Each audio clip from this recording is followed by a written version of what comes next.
Salut, c'est CryptoCam et bienvenue dans cette nouvelle édition où nous allons parler du market cap, de l'analyse technique sur le Bitcoin pour savoir s'il faut acheter ou rester tranquille, attendre le bon moment de le faire. Nous allons voir ma CryptoCam Poker de cette année 2018 et enfin, je vais vous introduire la notion de sécurité dans le monde des crypto-monnaies. Alors, n'hésitez pas à me suivre sur mon compte YouTube. Abonnez-vous. Cliquez sur la cloche pour recevoir à chaque fois des notifications lorsque je fais une nouvelle publication. Suivez-moi sur Facebook pour mes publications et mes posts sur des analyses techniques et quelques news. Et n'hésitez pas à rejoindre mon groupe WhatsApp et Telegram. Le lien se trouve juste en bas de la vidéo. Alors déjà, on va commencer avec le market cap. Comme on peut le constater aujourd'hui, nous sommes totalement dans le rouge avec un market cap à 377 milliards de dollars. Un Bitcoin à 8264 dollars, ce qui n'est pas pour ma part très surprenant pour ceux qui me suivent sur Instagram, WhatsApp, où je fais des posts par moment sur des news et quelques de mes analyses techniques. Vous avez eu la petite information selon laquelle si le Bitcoin, avec la petite montée d'autres jours, on était à 8700 dollars. Si on avait réussi à atteindre les 9000 dollars, c'était parti pour essayer de toucher les 10 000 dollars. Mais dans le cas contraire, ce qui se passe effectivement aujourd'hui, il y a eu cassure du support. Les explications tout à l'heure. On a un Ethereum à 692 dollars, EOS 12,40 $. Et on a un petit rouge quelque part en bas là, Populous. Oui, Populous. C'est un nom assez... Un Delta Coin aussi faible là.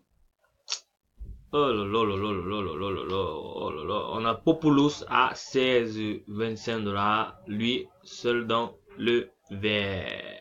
Alors là, nous sommes sur TradingView pour une petite analyse. Un petit regard sur l'évolution du Bitcoin.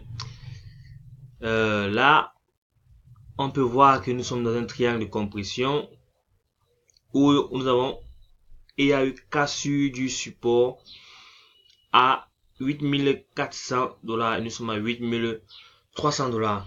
Comme je l'avais dit tantôt, lorsqu'on a eu le petit rebond, si on avait réussi à franchir les 9600 et atteindre au moins les 9900 dollars, on était parti pour au moins toucher les 11 000 dollars. Malheureusement, le scénario qui s'est produit est inverse. On a eu cassure du support qui probablement deviendra nouvelle résistance. Car voici un petit scénario. On a trois fonds possibles à atteindre. On a le support au niveau des 7700 dollars qui a servi de support trois fois, comme vous pouvez le voir là à ce niveau. Hop là, là à ce niveau, là et là. Mais si par contre on réussit encore à percer ce support, on peut atteindre facilement les 6500 dollars. C'est dur la correction, c'est dur. Atteindre les 6600 dollars, voire 6100. Alors que cela, moi mon conseil pour cette semaine, je ne suis pas pour un achat du Bitcoin en tout cas.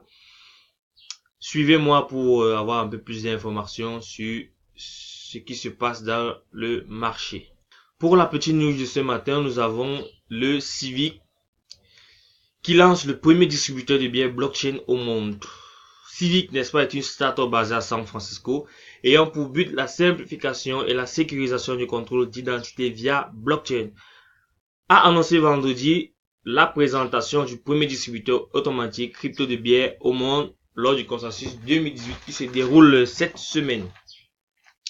Alors, si vous êtes passionné des billets et des cryptos, Civic a trouvé une petite solution pour vous. Alors, n'hésitez pas à lire l'article, le lien se trouvera juste en bas. Peut-être vous aurez le goût de l'aventure de partir essayer de consommer ceci dans leur distributeur. Alors là, il s'agit du Dentacoin.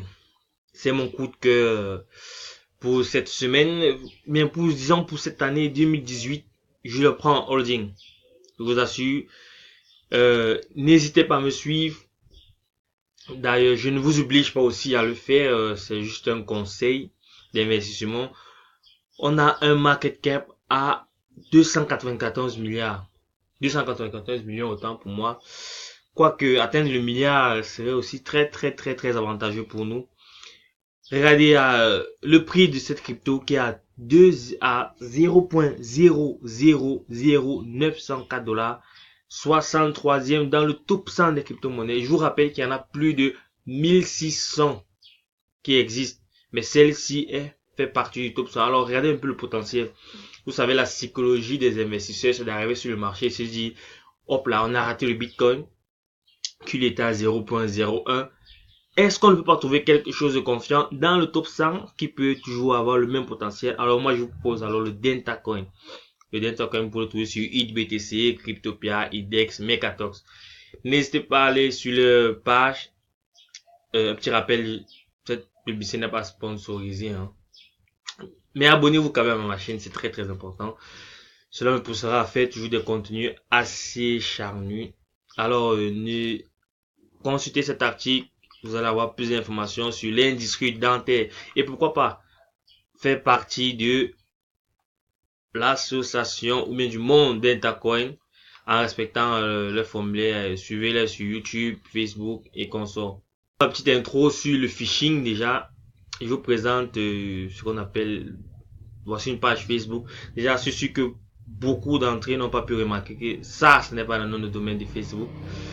C'est une petite page que j'ai aspirée et pour vous expliquer à peu près ce que c'est le phishing. Déjà, qu'est-ce que le phishing ou encore appelé hameçonnage? Il s'agit ici d'une technique utilisée par des fraudeurs pour obtenir des renseignements personnels dans le but de perpétrer une usurpation d'identité. La technique alors, elle est très simple.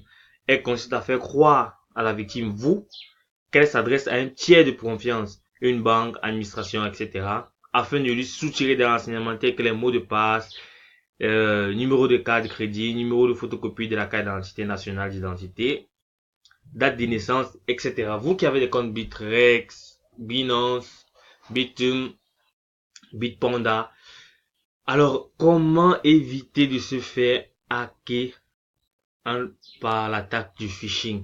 Dernièrement, on a eu Bitrex qui a subi le phishing.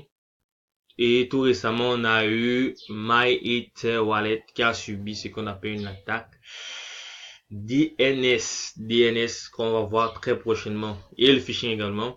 À quoi consiste le phishing? Voici, nous avons une page Facebook. On va rentrer une email. On va rentrer une email. On va dire cryptocam@gmail.com. Un mot de passe. On va mettre 1, 2, 3, 4, 5, 6, 7, 8, 9. On va cliquer sur connexion. Alors, qu'est-ce qui se passe? Comme vous pouvez le voir, je clique sur connexion, mais regardez, je suis redirigé vers Bitrex. Alors, j'ai fait ceci pour vous montrer à quel point cette attaque est malicieuse. Elle n'est pas bonne du tout. Elle n'est pas vraiment bonne. En temps normal, vous aurez eu l'impression qu'on a rafraîchi la page. Je pourrais bien rédiger toujours sur la même page Facebook. Imaginez donc que ceci vous arrivait sur Bitrex ou quel que soit de vos comptes, mais ce qui serait pas